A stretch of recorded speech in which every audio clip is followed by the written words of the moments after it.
तो आप ये तो मानते हैं कि घोटाला हुआ है? हाँ, घोटाला हुआ है। जिंदगी में मैं किसी का भी 1 रुपया मैं न खाया न खाने दिया हूँ। एडिट रिपोर्ट अब आप बता रहे हैं तो एडिट रिपोर्ट में भी सेटिंग है? नहीं नहीं नहीं नहीं। तो आखिर जनता को आप क्या कहना चाहेंगे? देखो, बैंक तो डूबने वाली नहीं है। बैंक को से हम इदारे को बचाना है। आज तक मैंने बगैर बोझे के बगैर बोझे के एक भी लोन में नहीं दिया। तो आपने अपने प्रॉपर्टी क्यों लिख को दिया? अगर आप बेकसूर हैं, बेगुनाह हैं, तो अपनी प्रॉपर्टी बैंक के नाम क्यों लिख? हाँ, वो आपके डायरेक्टर्स हैं, आप हैं जो 64 में अटके हुए हैं। हर सदस्य की सही होती है, लेकिन इतने लोगों की सहियों के बावजूद भी ये घोटाला कैसे हुआ, ये एक बड़ा सवाल। इसका आप जवाब खुलकर देखो, वो मुझे नहीं मालूम। तो एक बैंक का जो जिम्मेदार जो होता है, सेक्रेटरी होता है, तो आपके प्रेजेंस में ये घोटाला हुआ? नहीं नहीं नहीं, मेरे प्रेजेंस में घोटाला नहीं हुआ है।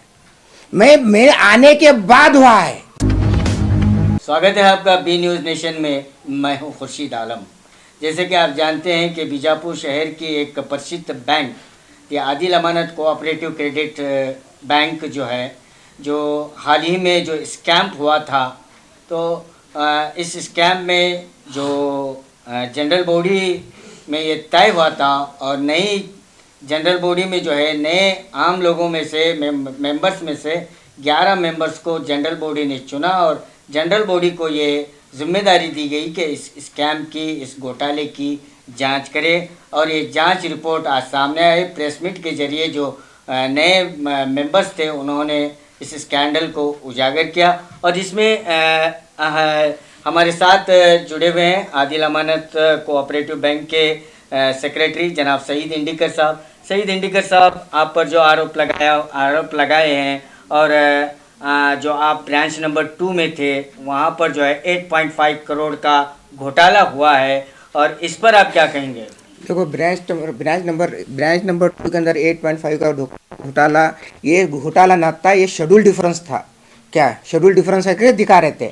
तो मैं वहाँ घोटाला करा, तो मेन को मैं नहीं आता था। जब मैं आने के बाद, जब मैंने निकाल को दिया हूँ, पूरा निकाल के शेड्यूल से एरो, मेरा एडिट रिपोर्ट क्लियर है। पूरा 2021 तक मेरा रिपोर्ट क्लियर है।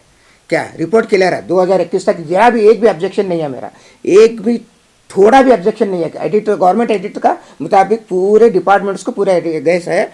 और शेड्यूल डिफरेंस था, शेड्यूल डिफरेंस रहने की वजह से शेड्यूल डिफरेंस मैंने काट के दिया हूँ। अब 2.5 करोड़ का शेड्यूल डिफरेंस है, मिस ऑपरेशन नहीं है। कहाँ हुए, क्या हुए, वो 64 इंक्वायरी होने के बाद ही मालूम पड़ेगा। तो 64 इंक्वायरी कर रहे नहीं उन्होंने। 64 इंक्वायरी करने के बाद मालूम होगा कि कौन करे, क्या करे। सो मैं किसी को नाम नहीं लूँगा। 3 है, कहीं पे भी हो सकता है। क्या इसके वजह से 64 इंक्वायरी होने के बाद तब सब दूध का दूध, पानी का पानी मालूम होगा। और ऐसो जो मेरे पर इल्ज़ाम लगाए थे, इसलिए आज नई कमेटी ने बहुत अच्छा स्पीच दिए हैं, मगर थोड़े पॉइंट्स थोड़े ये थे। तो मेरे पर एक इल्ज़ाम था कि मैंने प्रॉपर्टी लिख के दिया हूँ। प्रॉपर्टी 4 लोग बड़े लोग बोलने के बाद, 64 होने के बाद मेरे जैसे ही मेरा क्लियर होता, मेरी प्रॉपर्टी मुझे रिटर्न देना करके बोल के वो हिसाब से 4 लोगों की बात मानकर मैं दिया हूँ। मेरे पर कोई भी मिस ऑपरेशन का ये नहीं है। और 6 महीने मुझे सस्पेंड करने के बाद, 6 महीने में आज तक टिल टुडे तक मेरे पर कौन सा भी चार्जेस फ्रेम नहीं हुए। तो इसका मतलब ये फेक सस्पेंड हुआ, और फेक मेरे पर एलिगेशन लगा को सस्पेंड करे सर, ये 100% है। और मैं ज्वाइनिंग रिपोर्ट दिया हूँ 18 नवंबर को। आज तक मुझे ऐसा ज्वाइनिंग देने, मैंने डेली जाकर सही करके आ रहा हूँ मास्टर के अंदर।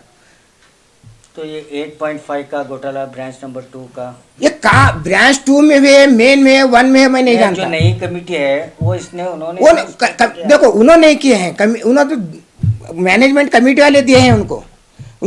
मेरा एडिट रिपोर्ट में भी घोटाला है उनका कहना? नहीं है। एडिट रिपोर्ट तुरंत देखो ना, पूरा एडिट रिपोर्ट सामने है। पूरा एक भी एडिट रिपोर्ट में 1 रुपए का भी मिस ऑपरेशन नहीं है इसके अंदर। ये 100% मैं चैलेंज करता हूँ। क्या ये चल कहाँ करें, क्या करें, वो 64 होने के बाद ही मालूम होगा। ये सईद अहमद इंडिकर करे या इनामदार करें या कौन करे, मुझे नहीं मालूम। 64 होने के बाद आपको पूरा क्लियर, दूध का दूध, पानी का पानी होगा। तो मानते हैं कि घोटाला हुआ है? हाँ, घोटाला हुआ है। कहाँ हुआ है मालूम नहीं। आप तो सेक्रेटरी हैं। मैं यहाँ सेक्रेटरी हूँ। मैं क्या सेक्रेटरी था? यहाँ आने के बाद जब मैं घोटाला कर रहा तो मैं यहाँ आता था क्यों? सर, सेक्रेटरी जो होते हैं, जो सेक्रेटरी होता है, जो उसके सिग्नेचर के बिना 1 रुपया भी ना जमा हो सकता है ना विड्रॉल हो सकता है। सही है, तो सही है। घोटाला कैसे हुआ? हाँ, तो घोटाला हुआ तो देखो 8.5 रुपए का 8.5 करोड़ का घोटाला लगा रहे हैं, तो 1 रुपया भी मैं आने तक सरप्लस सामान था मैं आने यहाँ ज्वाइन होने से पहले, में आने से पहले 59 लाख रुपीस डीसीसी बैंक में थे और यहाँ पे 72 लाख रुपीस एडजस्टमेंट अकाउंट में थे, मेरे प्लस से अकाउंट में। ब्रांच 2 का अमाउंट रखता प्लस था, तो फिर घोटाला कहाँ से होता है? घोटाला कहाँ है वो 64 होने के बाद ही मालूम होगा, ये 100%। और मैंने खुद जाकर यार को मिला हूँ, 64 इंक्वायरी करो बोल के, 64 इंक्वायरी नहीं हो रही है, 64 इंक्वायरी होने के बाद ही मालूम होगा। हाँ, नई कमेटी का बहुत बहुत मैं शुक्र अदा करता हूँ, उन्होंने इन्वेस्टिगेशन करे, मेरे ये कर मुझे भी पूछे हैं, उनको मैं जवाब दे चुका हूँ। क्या चार्जेस किसी भी नहीं लगा रहा मैं, क्या मगर 64 होने के बाद ही लाइबिलिटीज फिक्स होगी, जो होगी वो से लाइबिलिटीज को हम एग्री होंगे। तो एक बैंक का जो जिम्मेदार जो होता है, सेक्रेटरी होता है, तो आपके प्रेजेंस में ये घोटाला हुआ? नहीं, मेरे प्रेजेंस में घोटाला नहीं हुआ है, मेरे आने के बाद हुआ है। यहाँ पे आने के बाद ही मैंने देखो इंटरेस्ट बहुत कम में लेते थे, मैंने 10 बार, इससे पहले भी एक वीडियो वायरल हुआ है, तो मैं वही बोलता था इंटरेस्ट कम किया, एफडी जास्ती आ रही करके मैं बोलता था। तो होने के बाद वो इंटरेस्ट जास्ती हुआ, लोन कम गया, ये होने की वजह से थोड़ा ये हुआ है। क्या कोई भी मिस ऑपरेशन नहीं है, वो शेड्यूल डिफरेंस है, मेरे ऊपर चार्जेस शेड्यूल डिफरेंस है, that's not a miss operation. Miss operation का तो क्या मैं पैसे लेके भाग के जाना या खाना, कोई भी नहीं है।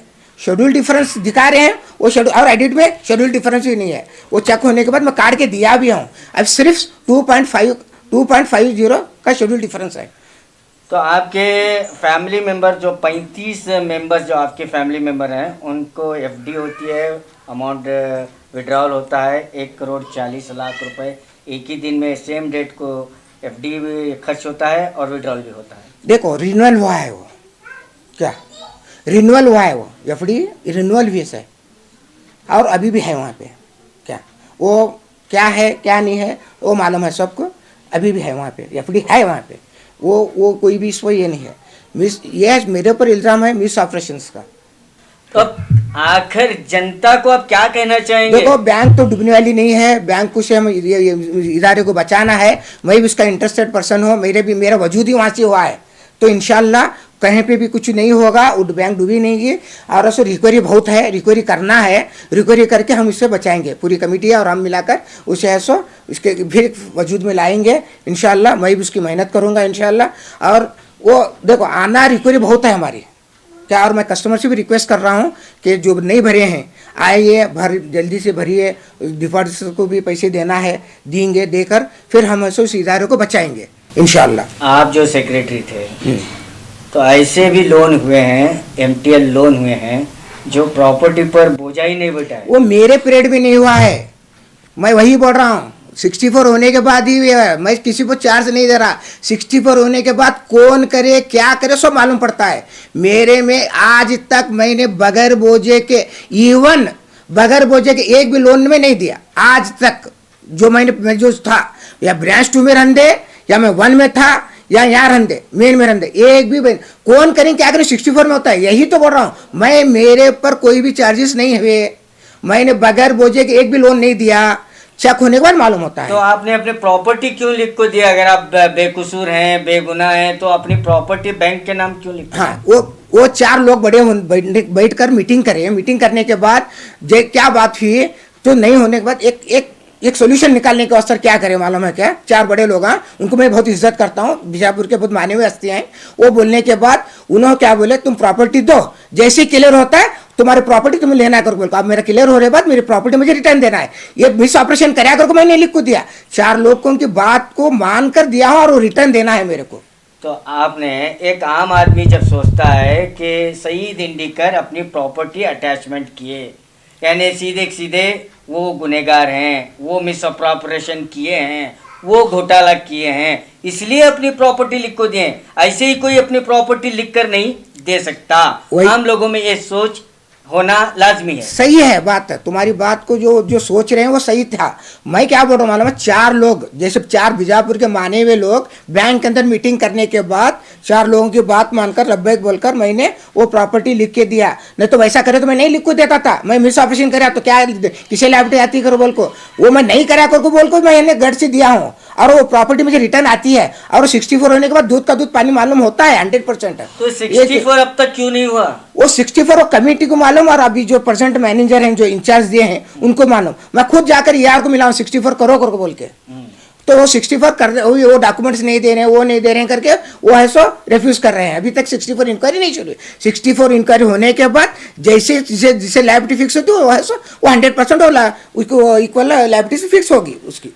सर, ये आपके बैंक का मामला, डायरेक्टर्स का मामला, सेक्रेटरीज का मामला कि 64 हो या ना हो, वो कब होता है, क्या होता है, लेकिन आम जनता जो अपनी खून पसीने की एक एक कमाई, एक एक रुपया अपने आप के बैंक में भरोसा करके वो लोग जमा किए। हाँ, अगर किसकी शादी है, ब्याह है, अगर किसी कोई हज को जाना चाहता है, कोई कारोबार करना चाहता है, कोई अपनी लड़की की शादी जो आपके बैंक के भरोसे अपने अमाउंट जो आपके पास रखा था उस बिना पर शादी की डेट फिक्स किया था, तो ऐसे लोग जो है आज परेशान हैं, दर दर भटक रहे हैं।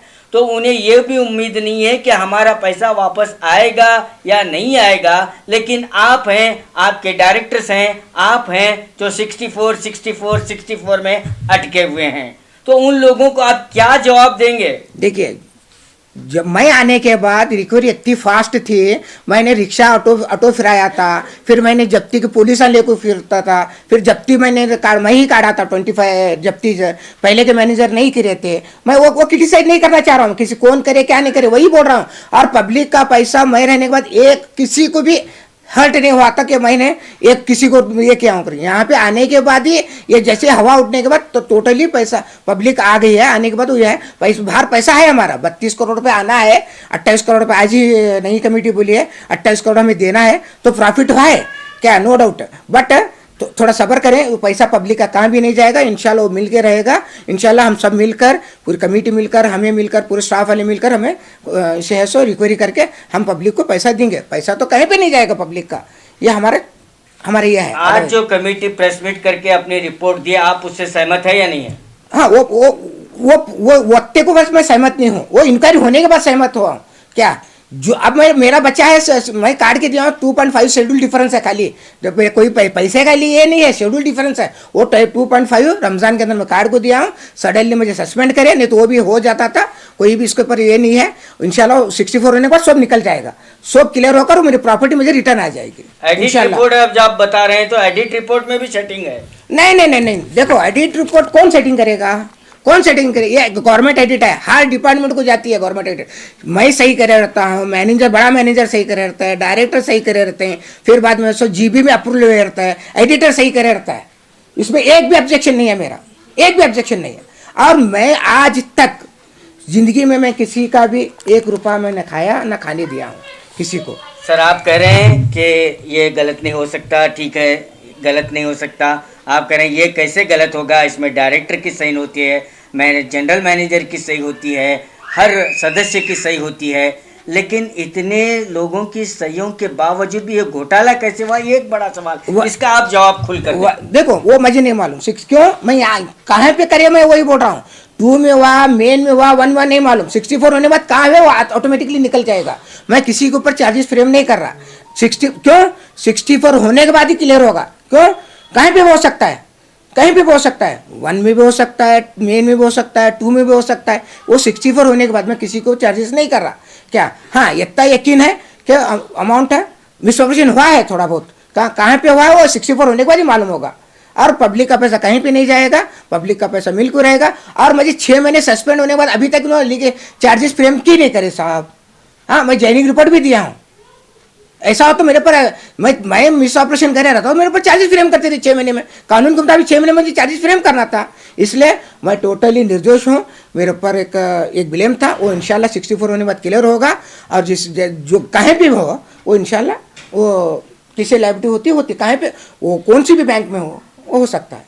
नई कमेटी जो रिपोर्ट दी है वो उन्हें इन्वेस्टिगेशन करने के बाद नहीं है, जो कमेटी देने के बाद वो बोले हैं, तो बहुत अच्छा बोली है नई कमेटी के ऊपर मेरा कोई भी ये नहीं है क्या, मगर थोड़ा अभी थोड़ा इंक्वायरी होने के बाद वो मालूम हो जाएगा, 64 में ही मालूम हो जाएगा, क्योंकि 64 होने तक कोई भी मालूम नहीं होगा। नई कमेटी का मैं बहुत तहे दिल से शुक्रिया अदा करता हूं और इंशाल्लाह इस इदारे को बचाना है। इंशाल्लाह हम दिन रात मेहनत, पूरी कमेटी हमें मिलाकर दिन रात मेहनत करके हम इस इदारे को बचाएंगे और फिर हम उसमें वजूद में लाएंगे। और मैं कस्टमर से यही गुजारिश करता हूँ कि फेथ रखिए उस बैंक ऊपर, इंशाल्लाह आपके पैसा कहीं पर भी नहीं जाएगा, इंशाल्लाह मिल के रहेगा।